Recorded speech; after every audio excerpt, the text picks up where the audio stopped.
세례요한이라는 제목으로 잠시 말씀을 드리고자 합니다. 헤롯과 세례요한. 성경에 보면 우리를 헷갈리게 만드는 이름 중에 하나가 헤롯입니다. 예수님 태어날 때부터 헤롯이다가 사도행전까지 헤롯이 나오니까 이 헤롯이 정체가 뭐냐 굉장히 많이 헷갈리게 할 때가 있습니다. 특히 중간자 시대를 우리에게 이야기하려면 세 가지 왕조를 좀 이해하면 됩니다. 마카비 혁명 시대, 우리나라 같으면 우리 강복군 나라의 신앙을 지키고 믿음을 지키겠다는 이 마카비 중심의 혁명인 그래서 이 마카비 혁명을 이룬 것이 BC 166년부터 143년, 쉽게 말하면 20년 동안 우리나라에 같으면 독립군, 강복군들이 신앙을 지키기 위해서 마카비 혁명을 세워서 마카비 왕조를 잠시 이루다가 정식적으로 유대인들 중심으로 왕조가 세워진 왕조가 하스몬 왕조입니다. 한 겹밖에 없죠. 이 하스몬 왕조가 BC 143년부터 63년까지 약 한 100년 동안 이 하스몬 왕조가 유대인들을 왕조로서 독립국가로 이제 완전히 나라를 세우다가 그러다가 헤롯이라고 하는 헤롯 안티파스라고 하는 이전에 로마의 장군이었던 사람이 결국에는 이 하스몬 왕조를 무너뜨리고 헤롯 왕가를 세우게 됩니다. 이 헤롯 왕가는 로마가 이스라엘을 정복합니다. 이스라엘을 정복하지만 거기에서 분봉왕, 땅을 어느 정도 나누어서 지배를 받는 이 분봉왕으로서 헤롯 왕가가 무려 BC 64년부터 AD 93년까지 약 150년 동안에 이 헤롯 왕가가 이스라엘을 갈릴리 지경 또는 그 밑에 지경 분봉한 나라를 나누어서 지배하게 됩니다. 그러니까 우리가 좀 쉽게 말하자면 마카비 혁명이라는 이 독립 국가, 강복 국가 아주 완전히 나라로서 이루어지지 않지만 나라로서 한 20년이고 나라로 제대로 이루어진 건 하스몬 왕조로서 약 한 100년. 그리고 그 다음에 뒤엎고 로마의 속국에서 로마의 아부에서 세워진 분봉왕 왕가가 바로 헤롯 왕가인데 이 무려 헤롯 왕가가 150년 동안 이어지게 됩니다.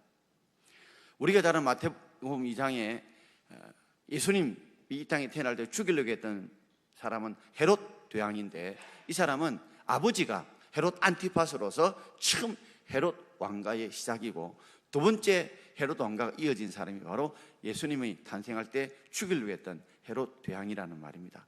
이 헤롯 대왕은 굉장히 악랄해서 아내도 죽이고 그리고 자식도 죽이고 그리고 아내의 할아버지도 죽이고 또 아내의 동생도 죽이는 아주 살인마 같은 굉장히 포악한 잔인한 사람이었고 뿐만 아니라 그렇지만 건축에 대해서는 환심을 사기 위해서 자기의 왕권을 오랫동안 유지하기 위해서 건축을 많이 했던 사람이 또 이 헤롯 대왕입니다.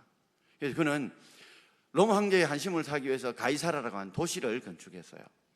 그리고 유대인들의 한심을 사기 위해서 예루살렘 성전을 확장시켜 갔던 사람이 바로 이 헤롯 대왕입니다.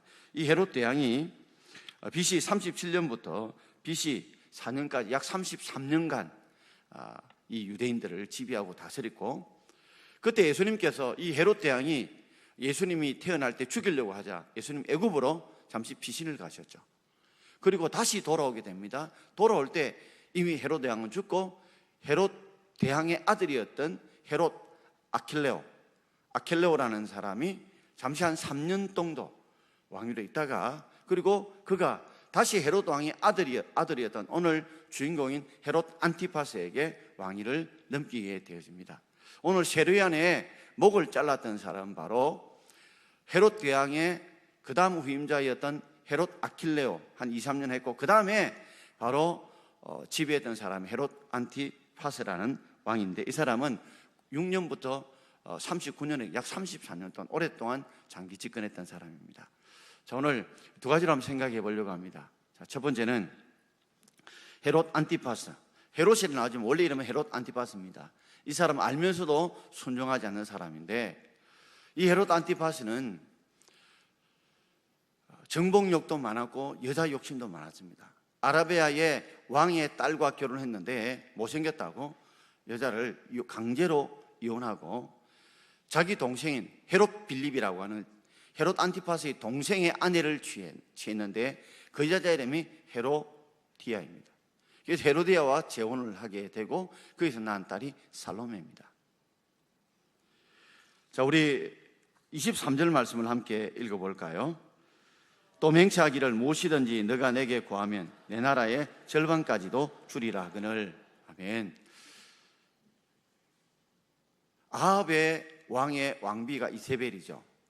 그러니까 아합 왕도 악했지만 더 악한 왕비가 바로 이세벨이듯이, 이세벨이 아합을 주물렀듯이 이렇게 악한 헤롯 안티파스였지만 헤롯 안티파스를 뒤에서 주물렀던 더 악한 여자 왕비가 있었다면 헤로디아입니다.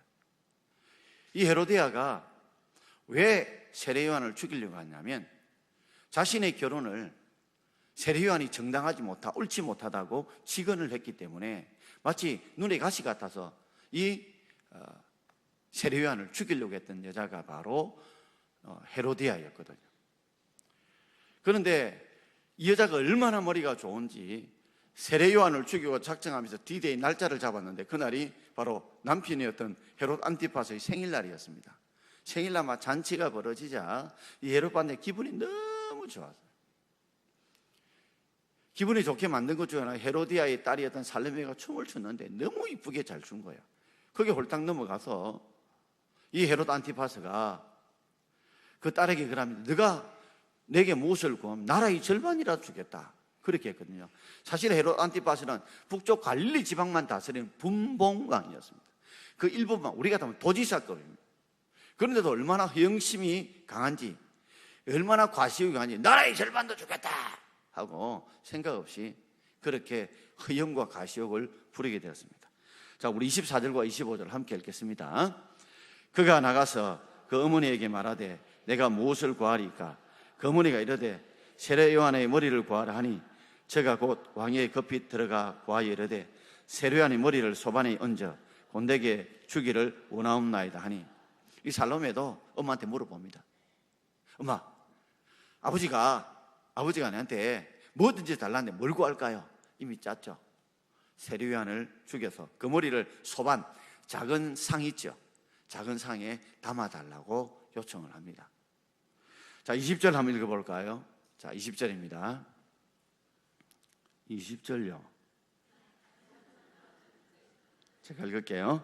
같이 읽읍시다. 헤롯이 요한을 어렵고 거룩한 사람으로 알고 두려워하여 보호하며 또 그의 말을 들을 때에 크게 번민을 하면서도 달게 들음이더라. 헤롯이 요한을 어떤 사람으로 알았냐면 헤롯 안티파스가 악한 왕이에요. 가시욕도 허영도 많은 사람이지만 그래도 헤롯은 요한, 이 세례 요한입니다. 세례 요한, 사도 요한 있다고 하니까 이름이 세례 요한이고 이름이 사도 요한인데 그게 아니고 세례를 주한 요한을 뭐라고요? 세례 요한.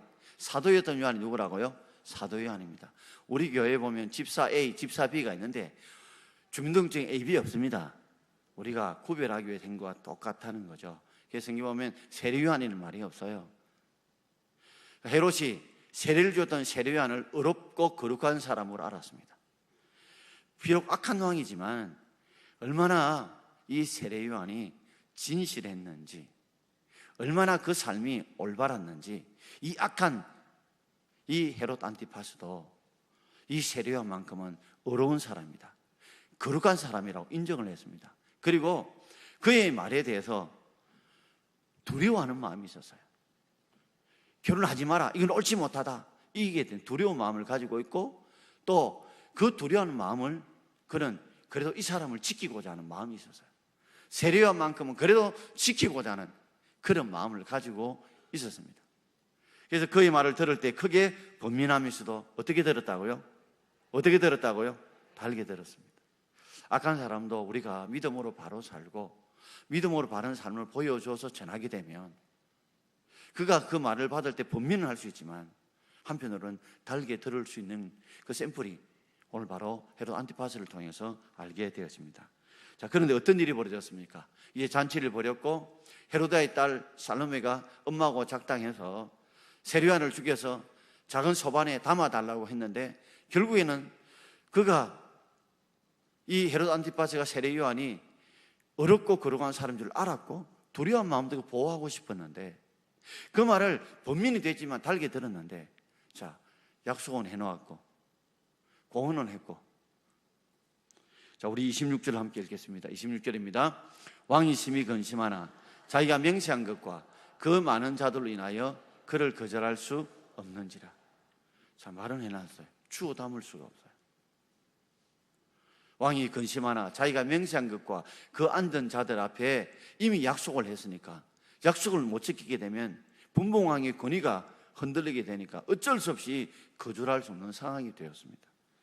결국 그 거절할 수 없는 상황 속에서 세례 요한의 목을 담아서 결국에는 소반에 바칠 수밖에 없었어요. 우리 이걸 보면서 참 우리가 어떤 상황에서라도 말을 조심해야 되고 또 그 말에 했던 것에 책임을 져야 된다는 줄 알고 항상 우리가 말 한마디 깊이 생각하고 행동 하나 깊이 생각할 수 있길 바랍니다. 왜냐하면 그 우리 말의 틈을 통해 누가 들어옵니까? 바로 사탄 마귀와 헤로디아를 통해서 살로메를 통해서 결국에는 악한 일을 벌이고 있기 때문에 항상 기도하고 말하고 기도하고 행할 수 있는 저와 여러분 되기를 주의 이름으로 축원드립니다. 문제는 이 헤롯 안티파스가 자신이 잘못을 알았지만 회개했다는 기록이 없습니다. 회개했다는 기록이 없어요. 그러므로 우리가 잘못이 있으면 철저하게 회개할 수 있는 은혜가 있기를 주의 이름으로 축원합니다. 자, 두 번째는 세례 요한입니다. 죽음을 당할 줄 알면서 말해서 순종한 사람이 바로 세례 요한인데요. 예수님보다 6개월 먼저 태어났고 태어날 것을 예수님과 더불어 성경에 이미 공언되어진 사람이 바로 세례 요한이었습니다. 광야에서 메뚜기가 석정을 먹으면서 하나님 앞에 헌신하고 기도하고 순응했던 사람이 바로 세례 요한이죠. 자, 마태복음 3장 2절과 3절을 함께 읽겠습니다. 저는 선지자 이사야를 통하여 말씀하신 자라. 일러서되 광야에 외치는 자의 소리가 있으리 가로되 너희는 주의 길을 준비하라. 그의 오실 길을 곧게 하라 하였느니라. 아멘. 세례 요한은 자신의 사명을 알았습니다. 그것이 주의 길을 예비하는데 고정 길을 어떻게 해요? 굽은 길을 어떻게 해요? 곧게. 굽어 있는 길을 뭐요? 곧게 펴는. 그래서 주님이 오실 길을 예비하는 사명이 바로 그 사명입니다. 이 길에 굽었다는 말은 사람들이 마음이 굽었다는 말입니다. 사람 마음이 굽다 보니까 회개가 안 되는 거예요. 그러니 길을 곧게 함으로 뭐요? 회개하고 바로 예수님을 구주로 받아들일 수 있는 그 길을 준비한 사람이 누구라고요? 세례 요한입니다. 세례 요한은 자신을 일컬어서 뿐만 아니라 자신은 광야에 외치는 소리라고 그랬습니다. 여러분, 소리는 반드시 뭘 가지고 전달됩니까? 말씀을 전달합니다. 소리의 역할은 말씀을 전달하는 역할입니다. 예수님은 말씀이고 그리고 세례 요한은 자신을 일컬어서 소리라고 했습니다. 여러분, 제가 지금 스피커를 통해서 말을 합니다. 그러면 이 음파라고 하는 소리를 통해 전달되는데 결국 여러분 귀에 들리는 것은 뭐만 들립니까? 소리는 없어지고 말씀만 남습니다. 세례 요한의 삶이 그렇습니다. 자신은 없어지고 오직 말씀 대신 예수님만 전달하는 사명이 바로 세례 요한이었습니다. 그 세례 요한의 삶을 일컬어서 요한복음 3장 30절에 세례 요한이 이렇게 고백합니다. 같이 읽겠습니다. 그는 흥하에 가 있고 나는 쇠하여야 하리라 하시니라. 세례 요한의 삶이 분명했습니다. 주님은 흥하고 나는 쉬어야 된다. 왜? 주님은 말씀이고 주님이 드러나야 되고 나는 죽어야 된다. 정말 세례 요한의 삶을 통해서 우리가 정말 많이 도전받고 제 자신도 배우는 것이 목회를 하면서 너가 응할 것이 아니고 너는 쇠하고 예수님이 흥해야 된다. 예수님이 흥해야 된다. 철저하게 그런 삶을 살았던 사람이 바로 이 세례 요한입니다. 따라합시다. 그는 흥하여야 하겠고 나는 쇠하여야 하리라. 내가 철저히 죽어짐으로 주님을 흥하게 하는 위해서 내가 쇠하고 내가 죽더라도 주님은 흥하게 만드는 거. 바울도 그랬죠. 나는 날마다 뭐라고요? 죽노라. 목숨이 하나밖에 없는데 어떻게 죽습니까? 매일 내 자신의 욕망을 철저하게 쇠하여 죽이고 누구만요? 하나님만, 예수님만 흥하게 하기 위해서 철저하게 죽는 삶. 그게 바로 하나님의 영광을 위한 삶이었죠. 세례 요한의 삶이 그런 삶이었습니다. 그러나 그가 복음을 전할 때의 모습을 보면 아주 담대했습니다. 마태복음 3장 7절 말씀을 함께 읽겠습니다. 요한이 많은 바리새인들과 사두개인들이 세례 베푸는 대로 오는 것을 보시고 독사의 자식들아 누가 너희를 가르쳐 임박한 진노를 피하라 하느냐. 세례한 주일로 많은 바리새인들과 사두개인들이 세례 베푸는 곳에 왔습니다.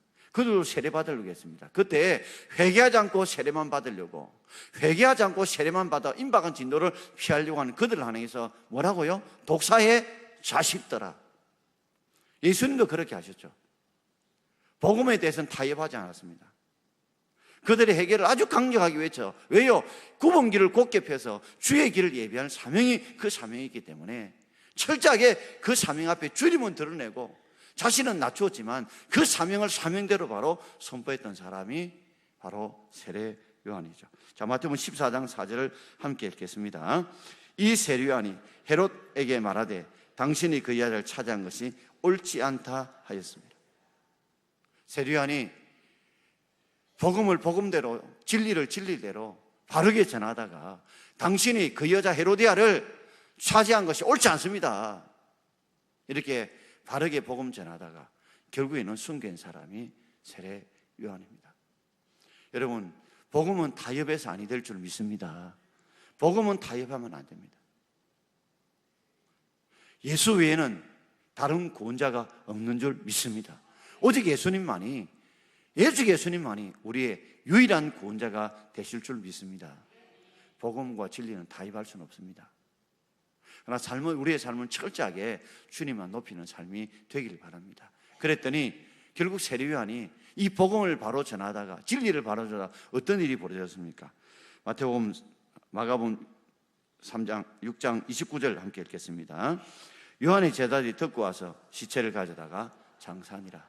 결국에는 소반에 담아왔고 세례 요한의 제자들이 그 시체를 가져다가 장사한 순교한 사람이었습니다. 그러나 예수님은 세례 요한의 삶을 평가하면서 마지막 이렇게 평가했죠. 누가복음 7장 28절입니다. 우리 같이 읽겠습니다. 내가 너희에게 말하노니 여자가 낳은 자 중에 요한보다 큰 자가 없도다. 여자가 낳은 자 중에 요한보다 큰 자가 없다.